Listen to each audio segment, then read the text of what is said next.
ఈరోజు ఉదయం సుమారుగా 4-5 గంటల సమయంలో వైఎస్ఆర్ కాంగ్రెస్ పార్టీ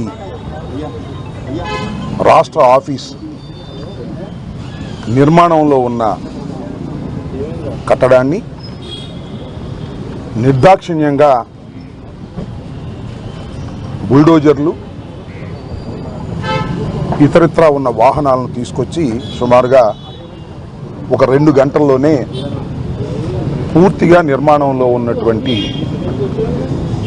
ఆ నిర్మాణాన్ని నేలమట్టం చేశారు. దాన్ని కూడా మేము చూసి రావటం జరిగింది.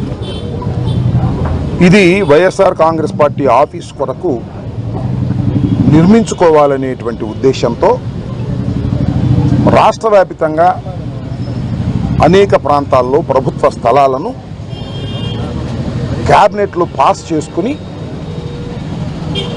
వైఎస్ఆర్ కాంగ్రెస్ పార్టీకి కేటాయించుకోవటం జరిగింది. ఇదేదో వైఎస్ఆర్ కాంగ్రెస్ పార్టీ అధికారంలోకి ఉన్నది కాబట్టి మేము తీసుకొచ్చినటువంటి సాంప్రదాయం కాదు. ఇది ఇంతకుముందు తెలుగుదేశం పార్టీ కూడా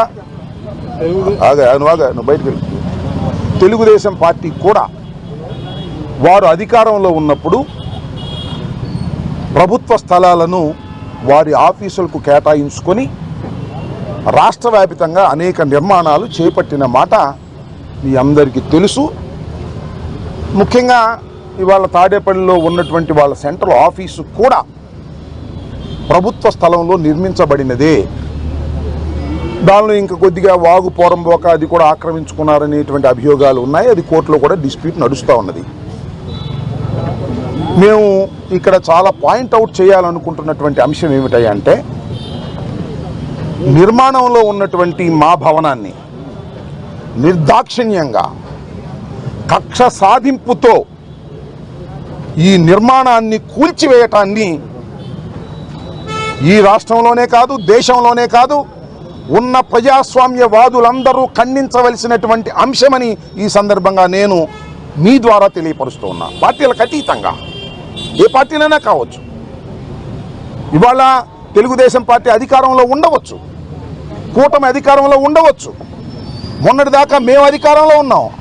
మాకన్నా ముందు చంద్రబాబు నాయుడు గారు అధికారంలో ఉన్నారు. అంతకుముందు రాజశేఖర రెడ్డి గారు అధికారంలో ఉన్నారు. అధికారం ఎవ్వరికీ శాశ్వతం కాదనేది చరిత్ర చెబుతున్నటువంటి సత్యం. మీ అధికారం ఉంది కదా అని మా భవనాన్ని కూల్చేయటం ఏమంత ధర్మము అనేటువంటి మాట ఇక్కడ నేను చాలా స్పష్టంగా చెప్పదలుచుకున్నాను. అయితే దీని మీద ఏమంటే ఇది ప్రభుత్వ స్థలం, ఇరిగేషన్ స్థలం. దీన్ని 33 సంవత్సరాలకు లీజుగా తీసుకోవటం జరిగింది. దీనికి అవి లేవు ఇవి లేవు అని ఏమన్నా చెప్తే చెప్పొచ్చు.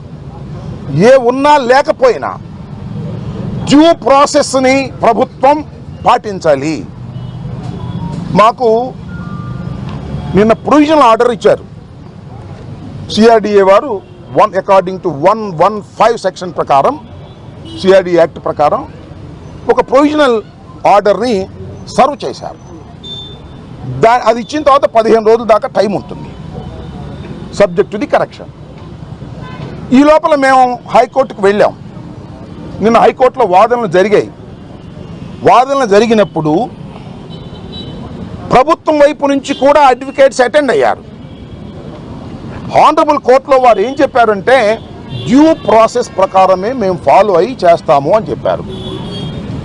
What is the due process అంటే ఏమిటంటే ప్రొవిజనల్ ఆర్డర్ ఇచ్చిన తర్వాత మా దగ్గర నుంచి ఎక్స్ప్లెనేషన్ తీసుకున్న తర్వాత కన్ఫర్మేషన్ ఆర్డర్ ఇవ్వాలి. దానికి కూడా ఎక్స్ప్లెనేషన్ తీసుకోవాలి. అది కూడా అయిన తర్వాత ట్రిబ్యునల్కి కూడా మాకు వెళ్ళే ఛాన్స్ ఉంది. అన్ని చట్టబద్ధమైనటువంటి అన్ని మార్గాలు మూసుకుపోయిన తర్వాత then they will take action.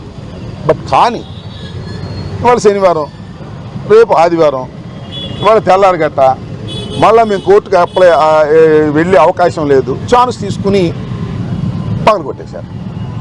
ఇది కక్ష సాధింపు కాదు అని అనుకున్నాం. కాసేపు మమ్మల్ని ఏమన్నారు నిన్నటిదాకా, మీరు కక్ష సాధింపు, మీరు ఆ ప్రజావేదికను కూల్చేశారు, మేము చాలా పవిత్రులు అన్నారు.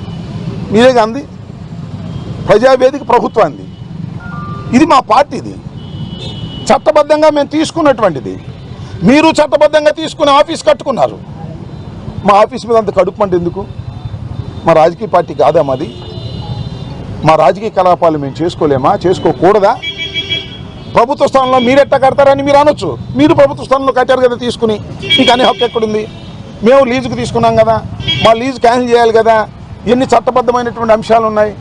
ఇవన్నీ వదిలేసి కక్షపూరితంగా మీరు ఇవాళ వైఎస్ఆర్ కాంగ్రెస్ పార్టీకి సంబంధించినటువంటి, మాకు ఇవాళ 11 రావచ్చు, ఒకప్పుడు 151 వచ్చాయి.